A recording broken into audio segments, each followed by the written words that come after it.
বৰক্ষেত্ৰীৰ প্ৰাক্তন আমচু নেতা তথা সমাজ সংগঠক আলী আকবৰৰ দেহাৱসানৰ শোকত স্তব্ধ বৰক্ষেত্ৰী অঞ্চল। নলবাৰী জিলাৰ বৰক্ষেত্ৰী কান্ধবাৰী নিবাসী আলী আকবৰৰ দেহাৱসান। যোৱা নিশা ৩ মান বজাত বাৰ্ধক্যজনিত কাৰণত নিজ বাসভৱনত শেষ নিশ্বাস ত্যাগ কৰে।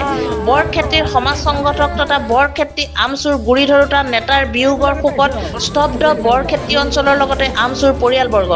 বৰক্ষেত্ৰীৰ বিভিন্ন প্ৰান্তত আমচুৰ গুৰি ধৰি সবল নেতৃত্বৰে সমাজৰ হকে কাম কৰা প্ৰাক্তন নেতাজনৰ বিয়োগত আমচুৰ পতাকাৰে শেষ বিদায় জনাই নলবাৰী জিলা আৰু বৰক্ষেত্ৰীৰ আমচুৱে। বৰক্ষেত্ৰীৰ কান্ধবাৰী অঞ্চলৰ এজন জ্যেষ্ঠ ব্যক্তিৰ মৃত্যুত বৰক্ষেত্ৰী অঞ্চলত শোকৰ ছাঁ পৰিছে। প্ৰয়াত নেতাজনে বৰক্ষেত্ৰীৰ লগতে কান্ধবাৰী অঞ্চলৰ বিভিন্ন অনুষ্ঠান প্ৰতিষ্ঠানৰ লগত জড়িত হৈ আছিল। ৭৭ বছৰ বয়সত চিৰবিদায় লয় প্ৰয়াত আলী আকবৰে। দিনৰ ১:৩০ বজাত তেওঁ জানাজা সম্পন্ন হয়। সকলোৱে তেওঁ বিদেহী আত্মাৰ সদ্গতি কামনা কৰিছে। আমচুৰ কাৰণে এক অপূৰণীয় ক্ষতি। বৰক্ষেত্ৰী আঞ্চলিক আমচুৰ কাৰণে এক অপূৰণীয় ক্ষতি।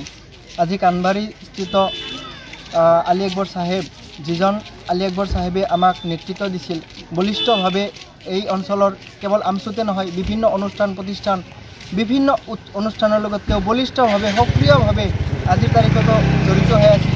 সেই আলী আকবৰ চাহাব আৰু আমাৰ মাজত নাই। যোৱা নিশা ৩ বজাত তেখেতে শেষ নিশ্বাস ত্যাগ কৰিছে।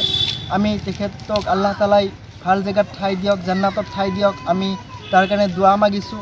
পৰিয়ালবৰ্গলৈ আমি সমবেদনা জ্ঞাপন কৰিছোঁ। আমি নলবাৰী জিলা আমচু দায়ী পৰিয়ালৰ কাৰণে আমি কিবা অনবৰতে আমি তেওঁলোকৰ খবৰ ৰাখিম আৰু এনেধৰণৰ ব্যক্তিৰ বিয়োগে সমাজৰ এক বৃহৎ ক্ষতি সাধন হয়। আজি আমি নলবাৰী জিলাৰ আৰু বৰক্ষেত্ৰী অঞ্চলৰ বৃহৎ ক্ষতি সাধন হোৱা দেখিবলৈ পাইছোঁ। এয়া তেখেতৰ জানাজাত হাজাৰ হাজাৰ যে লোকৰ সমবেত লোকসকলৰ চকুলৈ তাৰ প্ৰমাণ যে তেখেতে আমাৰ অঞ্চলৰ কাৰণে কি আছিল, কেনেধৰণৰ নেতৃত্ব দিছিল, এজন মুৰব্বী আছিল, এজন বটবৃক্ষ আছিল। আমি আজি বহুত তেখেতৰ মৃত্যুত আমি শোকত মৰ্মাহত হৈছোঁ। মোকালমোৱাৰ পৰা আমজাদ হুছেইনৰ ৰিপৰ্ট E24 লাইভ ব্ৰেকিং।